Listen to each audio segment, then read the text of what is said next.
Et maintenant, une chose qu'on nous enseigne rarement, et c'est là que je vais chuter, ils font tout ce qu'ils avaient prévu. Ils font monter le paralytique comme ils avaient prévu.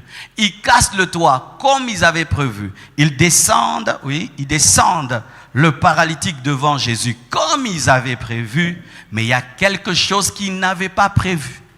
D'eux-mêmes, ils pensaient que quand le paralytique va se tenir devant Jésus, ce sera le miracle automatiquement. Mais Jésus dit, tes péchés sont pardonnés. Eux pensaient que le problème, c'était la maladie. Mais Jésus a vu que c'était le péché.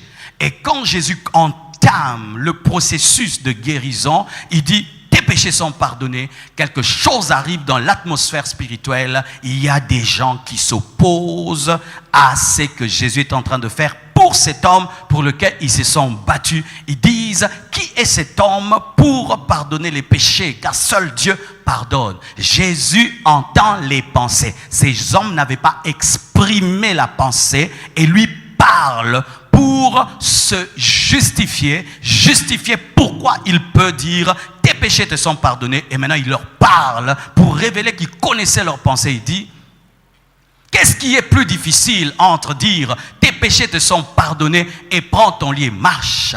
C'est prends ton lit et marche parce que c'est plus difficile. Il dit maintenant, afin que vous sachiez que le Fils de l'homme a le pouvoir de pardonner le péché, je vais faire ce qui est difficile. Prends ton lit et marche. Et quand il a marché, les scribes étaient en colère. Leur entreprise a connu un combat. Merci. Alors, voici. Non, laissez, je continue. Pour terminer.